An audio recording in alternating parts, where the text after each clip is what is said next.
Hello, friends. This is Larry, and I'm at the Portland Roadster Show with Gene Winfield. Gene, it's nice to meet you. Good morning, Larry. How are you? I'm doing really good. I could have used a little more sleep last night, but how did your night go? Oh, it was fine. I went dancing after the show for an hour or so, and then I went to breakfast, and everything's wonderful. Wow. Yeah, I think I went straight home, went to bed.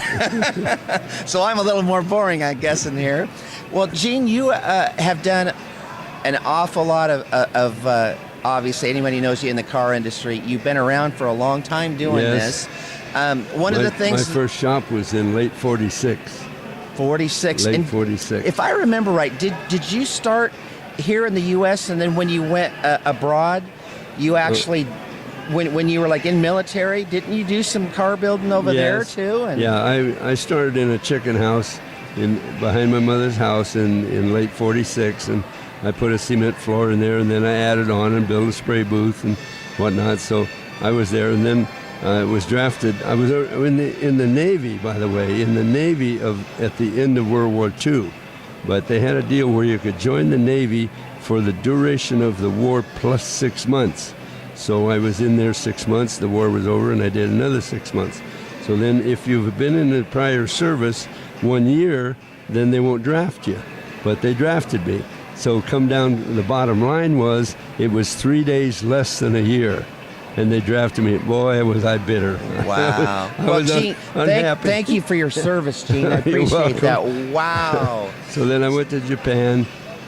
And then I met some other guys over there, some GIs, and then we started building cars in Japan. Mm-hmm. I built a 41 Ford, put 46 fenders on it, and I chopped and half-sectioned it and built a flathead for it, and just all kinds of stuff. And then I got into a hobby shop, and I ran a hobby shop for an MP battalion that I was in. Mm-hmm. So it was pretty cool. So the guys that you're in the military with, they know you as being that car guy. I mean, it stayed with you as you were going. Yes, all true.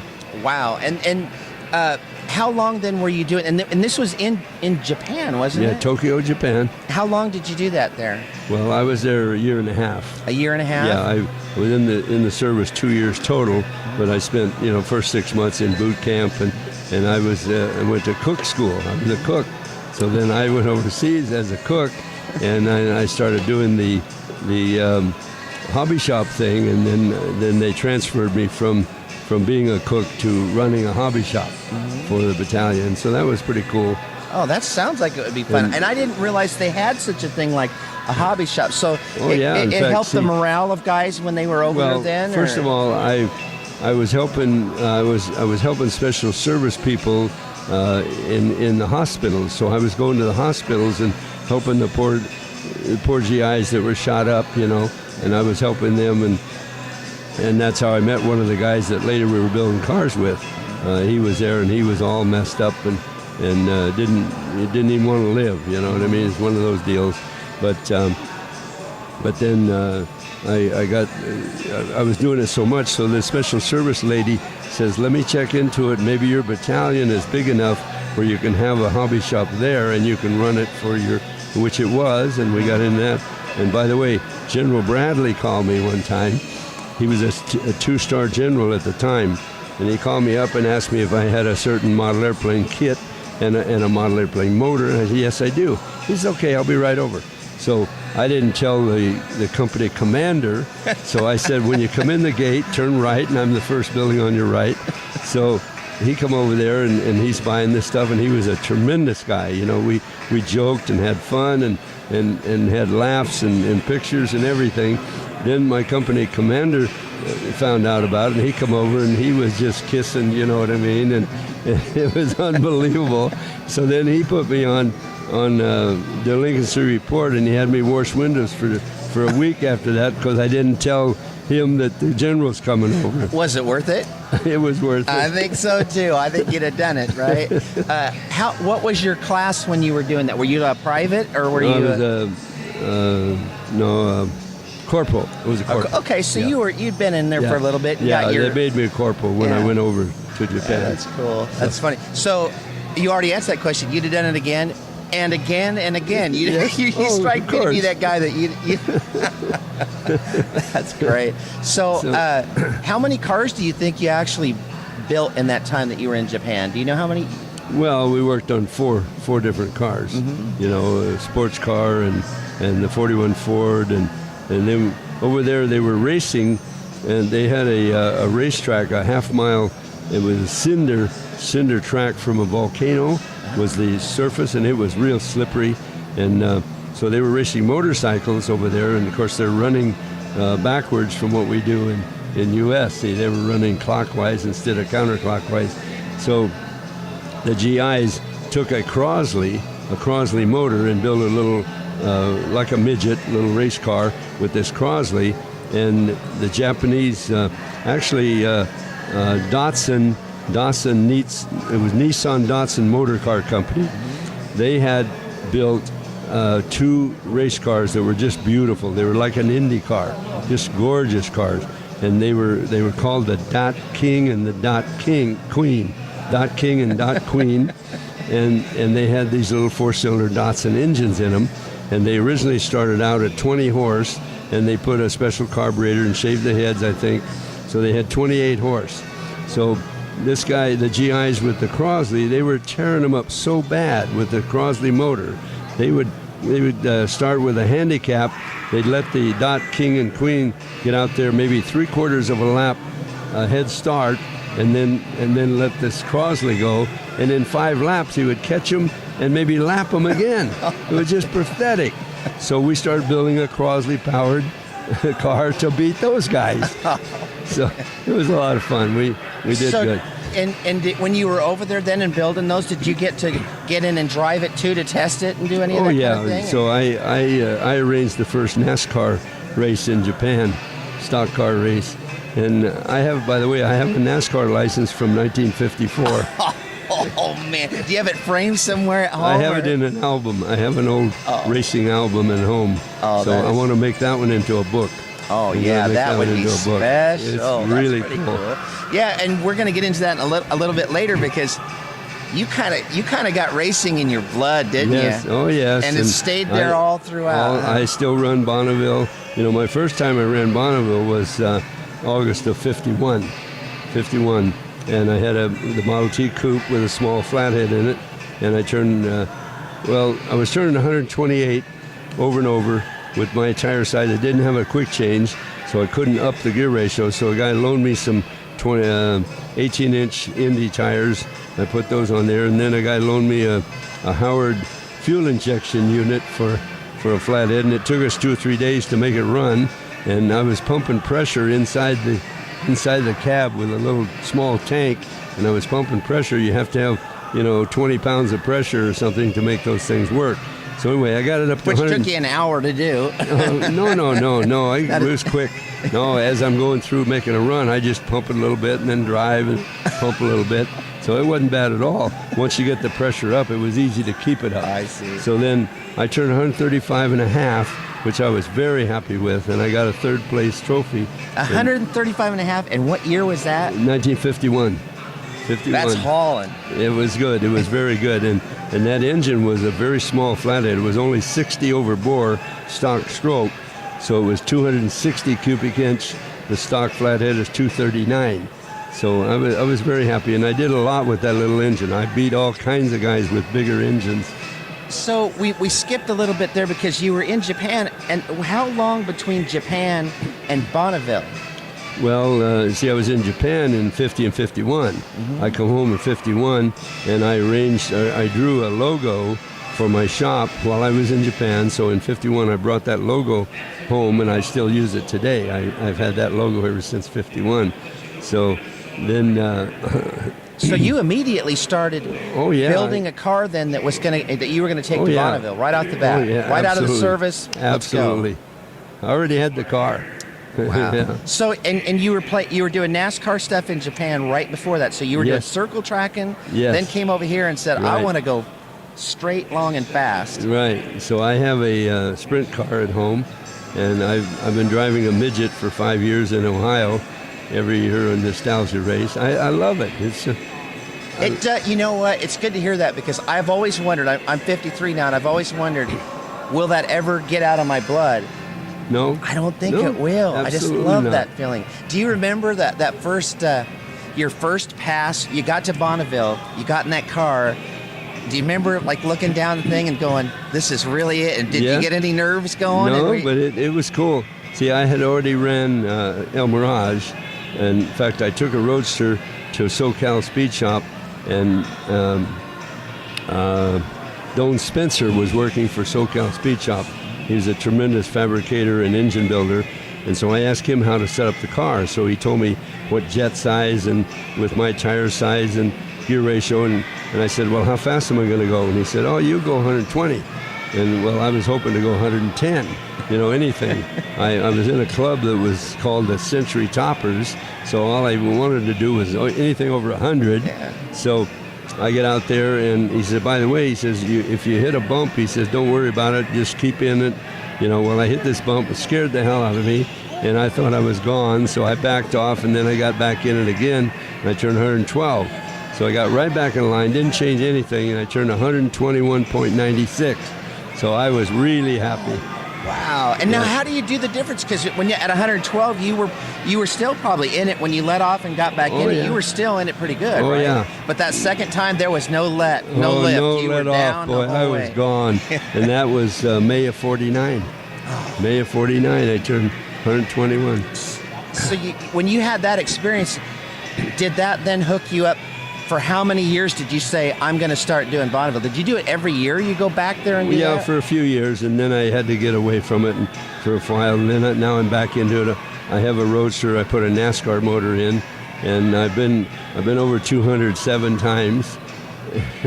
And then I still have the T Coupe with the flathead, and I'm still only turning 139, and the record was 141, stuff like that. What were do you remember, was there a speed milestone that you felt like when you got to that milestone that you were more excited than any of the other speeds? Was it like 150 or 170? Which was those jumps that you said, that was awesome? When I put the Roadster together, they make you do rookie runs, what they call rookie runs. Mm-hmm. And so first you're supposed to go 125, then 150, 175, and then 200. Mm-hmm. Well, I did one a little over 125, and then for the 150 run I turned 170, and they let me get by with that, and then when I was supposed to go 175, I went 200 and 202 or something. So they made me do it over. They didn't want to let that one go, No, did they? They said, this guy's got to learn a lesson. I had to go back and do it over, and then I went 179, and that was okay. Oh man! So 200. That obviously was the first time you'd ever done 200 in a car, and that was exciting. That was very. And I was going to say exciting. And is there any fear at any point? I mean, is there any? I mean, when you're at 200, is there? No. Or are you not realizing it? You're just pinned. No, you're watching the straight. tachometer, and there's no trees or fences, so you don't really know how fast you're going. You know what I mean? You know by the tack only. See, and see, I'm tacking that NASCAR motor. I'm tacking it 8,000 through the gears, and sometimes 9,000. All the time. I've run it up to 10,000 RPM in second or third. So it's cool. Gene, now wait a second. You're running 200 miles an hour, and you weren't wearing a Hans device. You weren't. They didn't have that kind of stuff back when you were doing that, huh? No. But then later we have to now all have a Hans device and everything. But I'm being funny because back in the day, and you had probably just like a seat belt around you, or did you even have a seat belt? Oh yeah, in the early days we had a seat belt and a helmet and a roll bar, and that was it. And now we have roll cages that are unbelievable. Oh, yeah. They're so tight on the safety. They're the tightest safety regulations than any other racing, SCTA. They're really, really tight. So you did it for 3 years in a row, and then you had a gap. How long a gap did you have before you went back and did it again? Well, it was quite a while. I was away from it for several years, and finally in 2002 is when I went back with the first with the little coupe with the flatty again, and then in 07 I built the Roadster with the NASCAR motor. So what you did is you went back for nostalgia that first time after the gap, right? And and then you again got addicted and said, Yes. I'm going to go a little That's harder. right. So, how did now I put my Mustang. I put the NASCAR motor in a Mustang, so it's in a '68 Mustang. So now we've turned 177 at El Mirage, and in fact I got sideways there 3 weeks ago. I got sideways and I had to pull the chute to save it, and it saved it, straightened it out. I cannot imagine. We've seen it on video when that kind of thing happens. When you say you get sideways, it's like a different sideways than when you're just squirreling around a parking lot. I mean, you go into some kind of super scary drift, yes, and you just have to recognize right off the bat, this is out of control, go. Yes. And so you immediately, is that what you do? You just reach for the chutes? First it went to the left, and I corrected, and then when I corrected, you overcorrect a little bit, so then it went to the right, and it was gone. It was sliding. So I popped the chute and saved it on that one. How long ago did you say that was? 3 weeks ago. So we pulled the engine now, and we're going through it, and we're going to try to get 1,000 horsepower out of it. we had 840 horse is what we were. Wow, running. that's amazing. What do you think puts you into a drift in the first place? Like you said, it will just get that little bit of a... they took weight out of the car to run El Mirage, because you only have 1.33 miles, so it's almost like a drag race. See, and I'm shifting too long of a distance. The transmission we have in there, I'm shifting at 16 inches. 16 inches, I got to pull that handle. So that's too much loss of time. But they put a spoiler on the front, and with a splitter, what we call a splitter, going forward. So there was tremendous wind down pressure on the front, so it made the back real loose. And so we corrected that on Sunday. We took the splitter off and put weight back in it, and so then I turned 177 on Sunday. And it probably felt a lot more stable too. Oh, yeah. I mean, it was a different car. It was way better. It was still a little bit squirrely, but not bad. Are you going back again next year? Oh yeah. So I'll be there in May at El Mirage, and we're also going to run the Mojave Mile, which is at the Mojave Airport, which is only 8 miles from my house. Oh wow! So we're gonna run that, and they have what they call a mega mile, which is 1.5 miles, and I'm anxious to run the 1.5 miles, and we're going to try to go 200 in the 1.5 miles. On those, are those on actual airports with pavement, or are they on it? So you're on pavement when you do those. Oh yeah, they're an airport, and first time I ran that, you cross one runway, and runways are made with a slight oval to make the water run off. Yeah, so I jumped up and down a little bit when I hit it the first time, and then after that it was cool.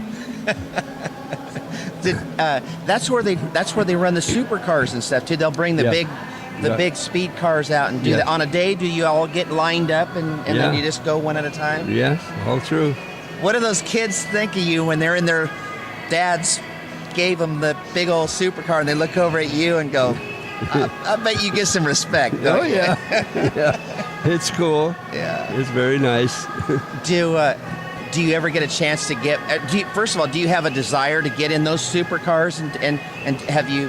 Well, I want to drive a NASCAR car, just for fun, and I will do that soon. So you have not done that yet, but no, not in the late model NASCARs. Yeah. But I want to do that, and then I also I want to drive a funny car, Are you serious? No. You actually want to try that? I want to drive a funny car. Have you done much drag racing and other stuff?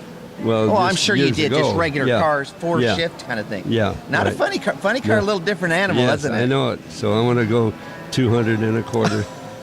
Oh, man. You better have some cameras there when that happens, because people are going to want to see that. Yeah. Make sure you have like a GoPro. Well, in there, so it's in the pointing. Mustang recently, they put GoPros all over it. Yeah. They have one going forward, one going back, one on me, one on the tack, everything. And that's on YouTube. Oh, yeah. And don't you love that when you get to come home and then watch that and see that cool. put together? Yeah.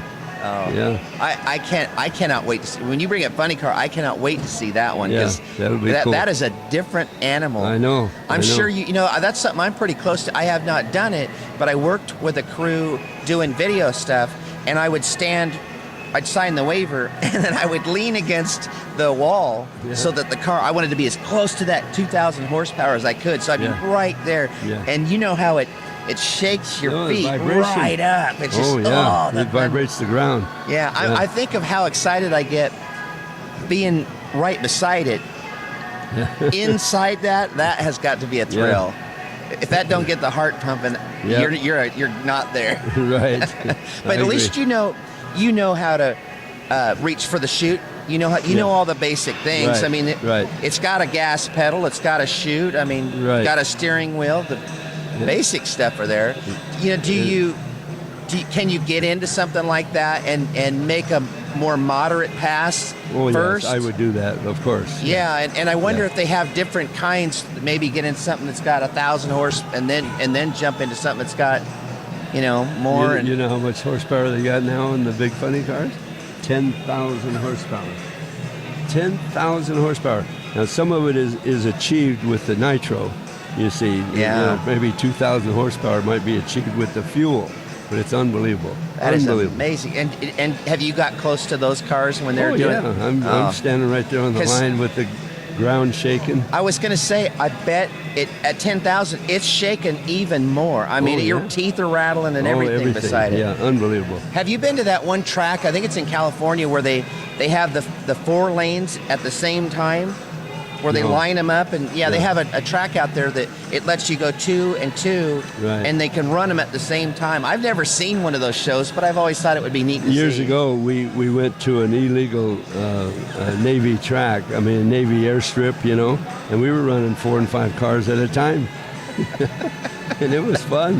That would be fun, but in that instance, I'm not worried about me. I'm worried about that guy over there, about 3 cars who doesn't know what he's doing, and he's going to take us all out. Right. Yeah. So that would be a little scarier for me, just because of that. But so when you get to go drive this NASCAR, you'll go out on an oval somewhere here. Like you said, you got your license. What are we waiting for? There's got to be somebody that can hook you up, right? Yeah, I can make it happen. Yeah, that'll be fun. Another GoPro moment. So we got to do that. Yes. Did you ever get around Indy cars and any of that? Well, I painted several of them. You have. I painted the two turbine cars for I painted Granatelli for a STP car, and then the 2 cars for Carroll Shelby.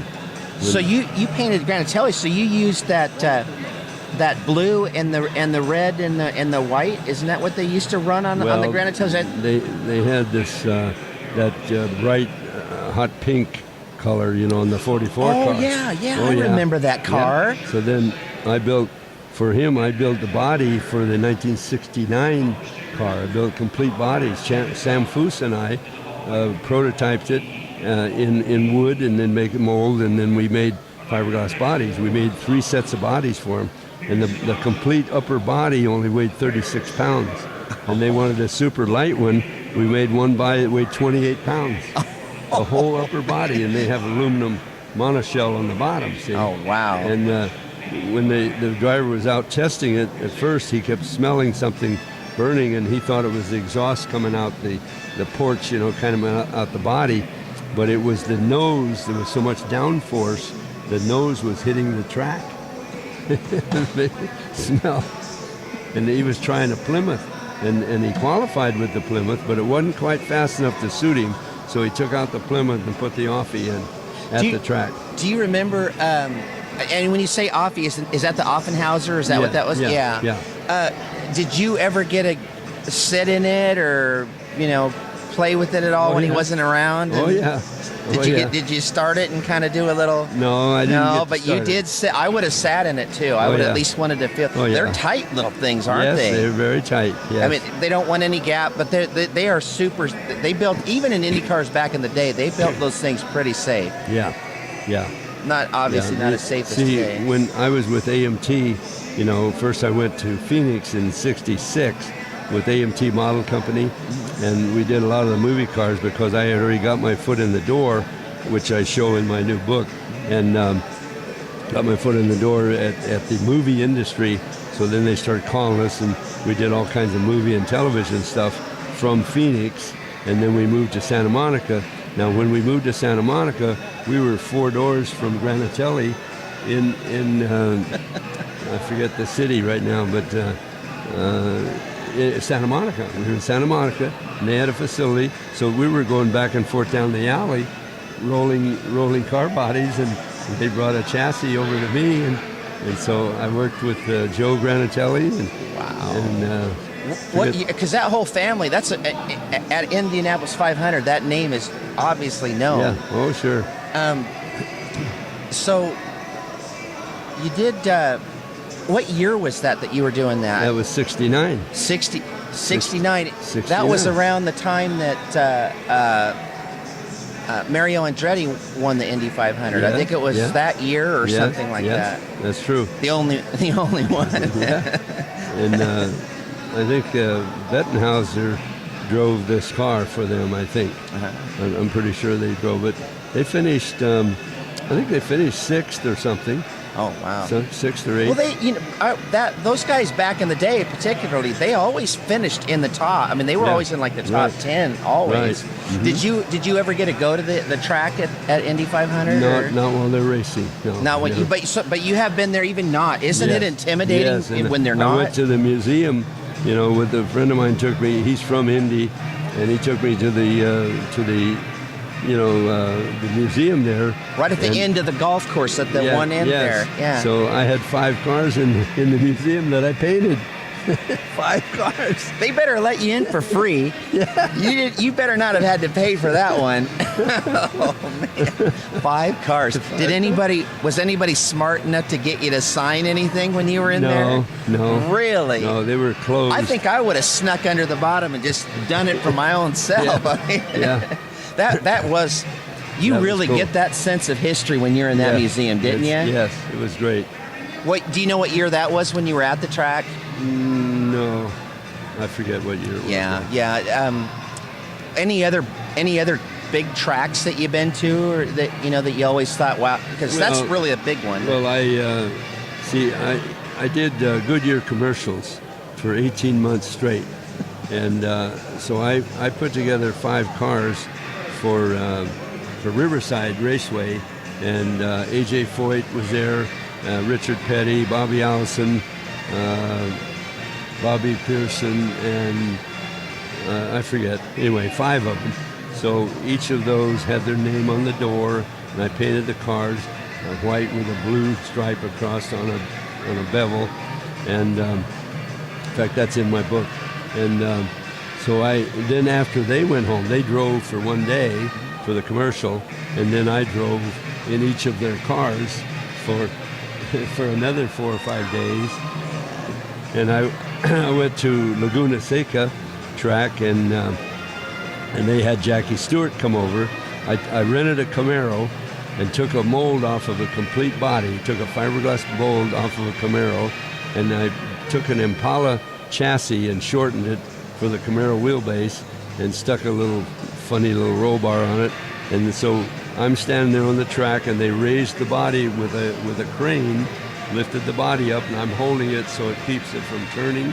And Jackie Stewart is sitting in the chassis, and he had a lot of trouble doing the dialogue that they wanted. So we did 17 takes. 17 times they raised that body off of there. So then he started driving the car around, and I had what I call weapons all over the track. So I had 60 feet of parking lot bumpers, and I had meat cleavers and saw blades and drill bits and all these fire axe blades, all these weapons to drive over for these Goodyear steel-belted radial tires. Well, he stalled it 2 or 3 times going over the parking lot bumpers, so they took him out, and they give me his helmet, and it didn't fit, so they pulled the guts out of it. I put his helmet on. He was a little guy, too. Oh, yeah. And I have his fire suit. I still have his fire suit from Jackie Stewart. And so, anyway, so I drove instead of Jackie Stewart. So then somehow a friend of mine put a little article in the Modesto paper that said, Gene Winfield drives instead of Jackie Stewart. Oh, the crap hit the fan. So in Akron, Ohio, they found this little article. And so they called up and just chewed me out. And so then they took him out of it completely. They paid him $15,000 to be there for one day.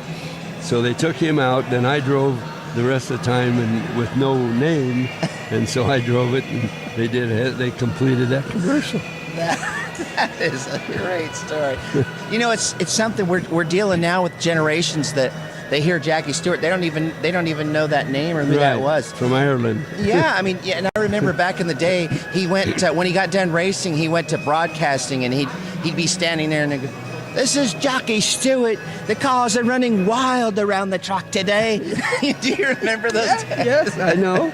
I heard all that. Yeah, that guy was funny. We all, as a little kid, I remember I used to always imitate. Everybody kind of imitated Jackie Stewart. Yeah, He was sure. funny. But he was, you know, when you're talking about how you guys hired him, he was the man too. Oh, I sure. mean, Yeah, you're talking about the big guy coming over from Formula One, and That's right. was that intimidating to meet somebody who was that world known like that? No, or it didn't just bother me. another guy? But you know, back then I didn't get autographs. You know what I mean? I've done so Who'd many have things thought? with actors and actresses. You know, I did. I had the car. They put one of my cars on Bewitched. You know, they wrote the whole episode for my car. I was going to ask you about your TV history. Was that Bewitched car your first, or was the Catwoman car? Or which one was the first one? It was Bewitched first, and then they rented it as the Catwoman's car, and Eartha Kitt drove it. She was so short, I had to extend the pedals 12 inches so she could drive it. And she only had to drive it, 100 feet. And so she went out and rented a Volkswagen with a stick and was learning how, the night before, learning how to drive with a stick so she wouldn't be embarrassed. Drive your car? So she wouldn't be embarrassed. It was crazy. That Bewitched one, and again, that's another one that dates us, but that was first, like early season, that was the first Darren that was on Bewitched. Yeah. And so the two of those guys together, that was back in the day when that show came on, that was a big deal. Yeah. By the way, I have that car in my living room at home, and I have the TV guide laying on it from 1966 with a picture of them with my car. How special is that? It's That is really cool. Really cool. That, to me, I mean, I want to know more about that history with celebrities, because a lot of those are going to be names that people are going to recognize. But that would have been a highlight, because, this is back in the day when we only had like 3 channels. Yeah. And so we all watched the same show, so we all knew all of these people. Michael Landon sat in that car, and I didn't get his autograph. And then later I restored a car for him, and then did a job with Lauren Green and NBC. I built the complete Bonanza living room so they could put it on tour with semi-trucks. We took 3 semi-trucks, and one to haul they all hauled the set, but they would take the 2 trucks and back them up and measure the distance apart, these 2 Fruhoff semi-trailers, and then they'd flop the sides down and make the floor, and we built the complete living room for Bonanza at a state fair. And they toured all over the U.S. and charged 50 cents to go in there and look at the furniture. The furniture cost me $100,000 to have it built. For the furniture, $100,000 back then. In 66. 66 or 67. I hope you made a little of any of that. I mean, a guy's got to get something. Well, we did. I was with AMT at the time, and yes, we did make some money. And but there's all kinds of actors and actresses that I've met. In fact, I designed a car for Lauren Green, so I went to his house 5 times. He had 2 white German Shepherds, beautiful German Shepherd dogs. There was gorgeous. a time when Lauren Green would have been somebody that he would be like the dad of all television. I mean, that's right. He wasn't That's just right. that on the show. Was he? When you met him in real life, was he that man character but he was a nice guy, and he flew to Phoenix, and we picked him up at the airport, and we were having lunch, and this guy come over and wanted his autograph, and here we're right in the middle of eating, and it made Lauren Green mad. Boy, he was mad because they wouldn't leave him alone. You know what I mean? but all these different people, Bill Cosby. I met him several times, and I furnished cars for the studios. I had a fleet of Chevys, 75 cars to dole out to movies and television. See, so I had that for 2 or 3 years. So I met Bill Cosby, and I was on I Spy with him talking to him, and he was such a nice guy. Robert Culp would get off, and he'd go over in the corner and sit down and read a book, wouldn't talk to anybody. And then Bill Cosby would come out, "Hi, I'm Bill, how are you?" That kind of a deal. And here he's the big name, and it's like, don't you kind of find that to still be the case? I mean, the people that are super, super popular, you would expect them to be the snobs, and a lot of those people, they're regular people, just like us. Yeah, that's something. And, just all kinds of movie stars and television. I just met hundreds of them, and I never got an autograph. Hopefully you got pictures. Did you get pictures with people? I got pictures of some of them, yes. In a way, that's almost more, it's more personable for us. I mean, it's at least proven to ourselves, that really did happen. That was me in that photo, and they couldn't put that in there. You weren't you also, you did something with Star Trek too, didn't you? Yes, I built the shuttlecraft for the original TV series. And how that came about is we went to the studio and we said, we'll build the shuttlecraft for you completely free for the rights for AMT to put out the Enterprise in a kit. So they said, okay. So I went to the art director, and he had a beautiful shuttlecraft already designed, a nice round thing. It was just beautiful. But I told him, and his name was Walter M. Jeffries, nickname was Matt Jeffries. So I went to Matt, and I said, now I can't build that in 40 days. I can build it, but I can't build it in time for your episode that you want this to be on. Mm-hmm. So he said, all right, you redesign it and bring it back and show it to me, and if I like it or okay it, go. So I did. I designed it with flat sides and everything, I had an artist do a rendering. A company in San Francisco did a rendering for me. Took it back to him. He said, fine. Signed it. Went home.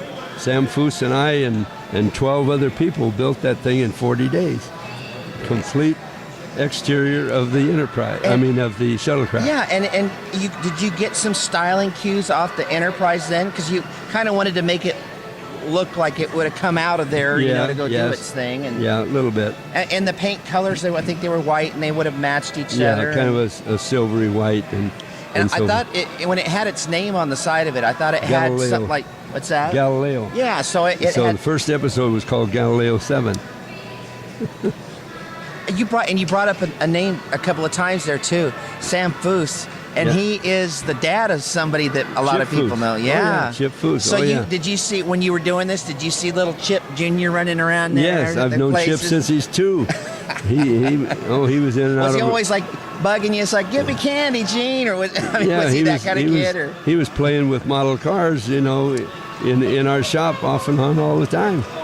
That was great. So you saw as a little kid he was going to be a little car dude, wasn't he? Yeah, right. And then as he got a little older, when he was in his early teens, he was riding bicycles, and he was crazy. He'd ride a bicycle up the side of that wall. I mean, really, stunts and all kinds of crazy stuff. How long did you worked with Sam quite a bit then? It sounds like you guys did 3 quite different a few shops. projects. Yeah. Oh, wow. Yeah. So a lot of these studio projects that you guys actually did together then? Absolutely. And then later, Sam, we closed down the shop in Santa Monica. Sam went back to Santa Barbara, where I got him, and opened up his own shop. He's been in different shops in Santa Barbara and Solvang, up in that area. Gene, you've been doing it a while. Had you ever had... it seems like at some point they would have made a Hot Wheels car. Well, they did, but didn't put my name on it. And they made a 41 Ford called the Tail Dragger, and it's the most most popular Hot Wheels that they've ever built. And they keep coming out with it even today, new, every 3 months, at least twice a year.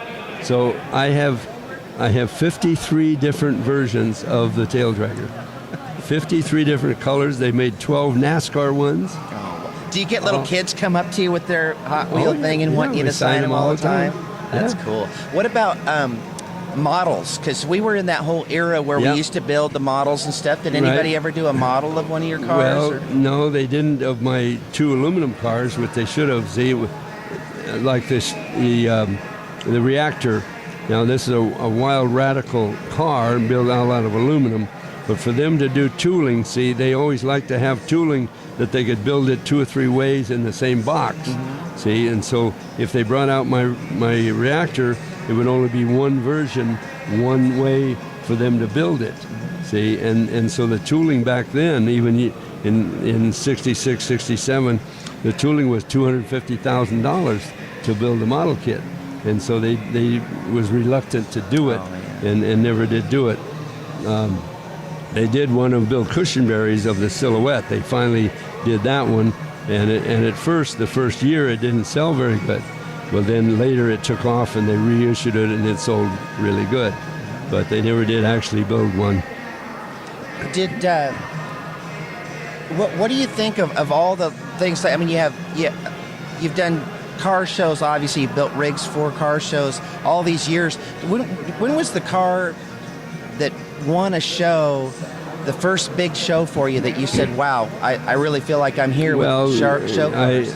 I built 2 cars that won the Amber Award in Oakland, the America's Most Beautiful Roadster Award, and one of them was a Model T, where I did all the bodywork and paint on that, and that won in '55. Then in '64, I built the King T, and it won. That was Don Tognati's King T. He brought the chassis to me. It was all chrome-plated frame.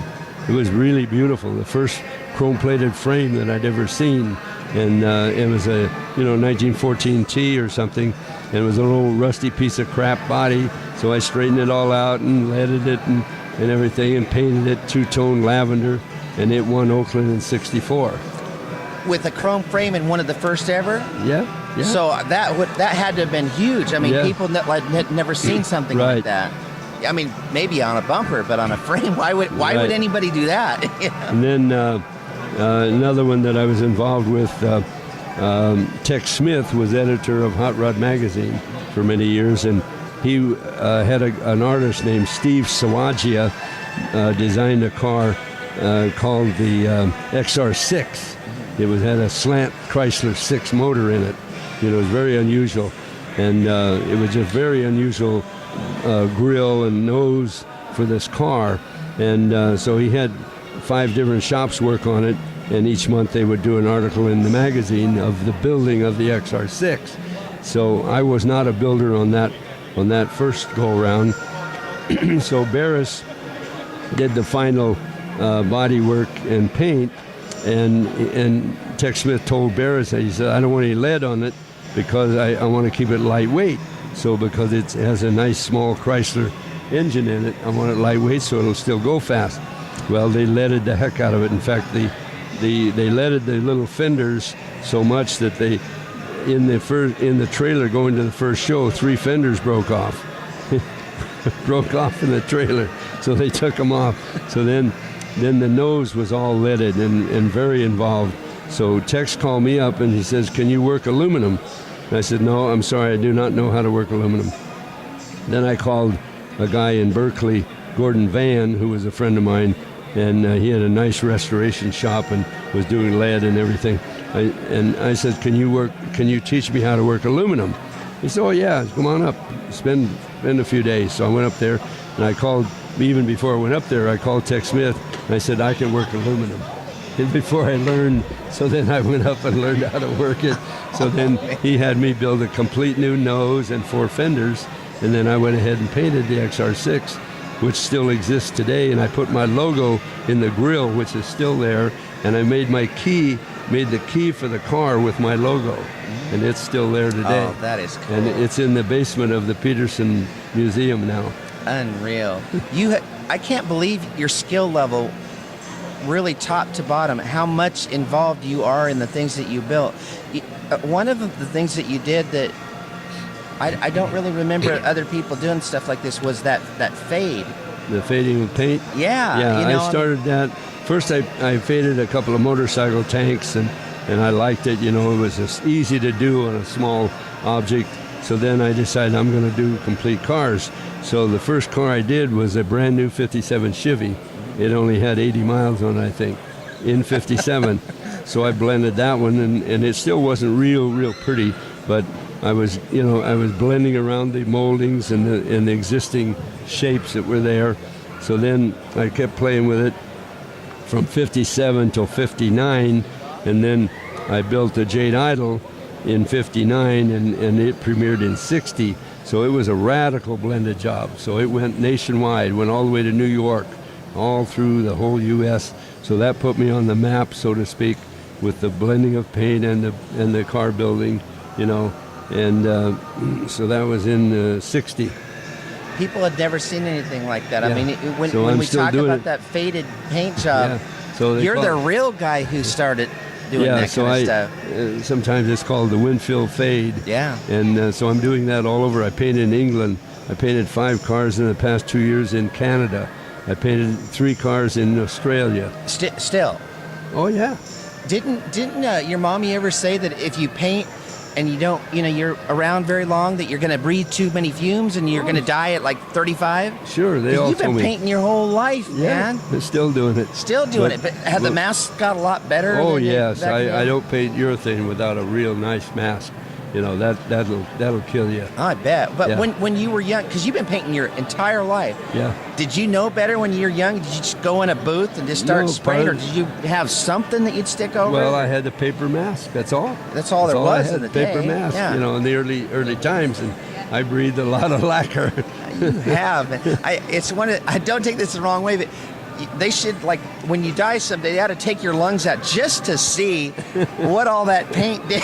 It's like, you hear about these people that smoked their whole lives, and they live to be 95 years old, and they're probably like coal black, but they're probably just great. I mean, you got the kind of lungs that if it made it through that, we all want. Right.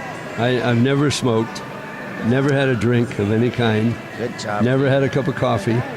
Good for you. Yeah, that kind of attributes a lot of that. Yes, that's and true. by the way, you better not be doing those things, because with all the paint and stuff you got, who knows what that would have done, right? Right. That would have been a bad combination. Well, you have a history of stars and builds and trophies. We were even talking this weekend about the Copper Cadillac, and I mean, here that is, and right now, just happened here this last year.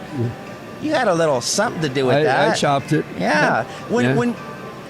How did that go? I mean, how did that come about? Well, I met him here 2 years ago in Portland, and he said, "How about chopping my car?" Fine. So he brought it down. I chopped it, and we got it done, and then they took it to the other shop, and they went ahead and finished it, which was all prearranged and everything. So it was cool. Is that kind of a common thing where, because people know you for that, a lot of guys then send you a car, say chop it, and then we'll take it over to our thing? Yeah, and I'm chopping cars for the World of Wheels show car circuit. Championship Auto Shows has various Autoramas and World of Wheels shows. So I do 9 shows with them for the past 3 years. I've been doing 9 shows a year, and I chop a car in the show while the show is going on. Well, then somebody else finish it. The only bad part for me is sometimes those cars go out to a shop and that guy wants to make a name for himself. So, this is not done right, and this is not quite right, and we got to do this. They're trying to make a name. So that's happened over and over, which is okay. And whatever it is, I figure that would get old. What goes around comes around. There you go. So I don't care. Yeah. But anyway, so I've chopped 6 cars already this year since January. Last year I chopped 14. The year before that I chopped 17 cars in section 1. So how much of this do you do then, Gene? I mean, when you get out there, do you like lay the lines out and somebody comes in? Yeah, and I've chopped so many Mercs, so I laid one out blindfolded. Seriously, actually feeling around. Oh yeah, and feeling it, and I put the marks on it blindfolded, and then I took a Sawzall and made the first cut blindfolded. Just to prove a point. And we should have taken more. I was going to say, they better have got pictures or yes, something. but we should have done more with it. But anyway. Oh, that would have been fun. In 2 weeks I go to Boston and I chop another car in Boston.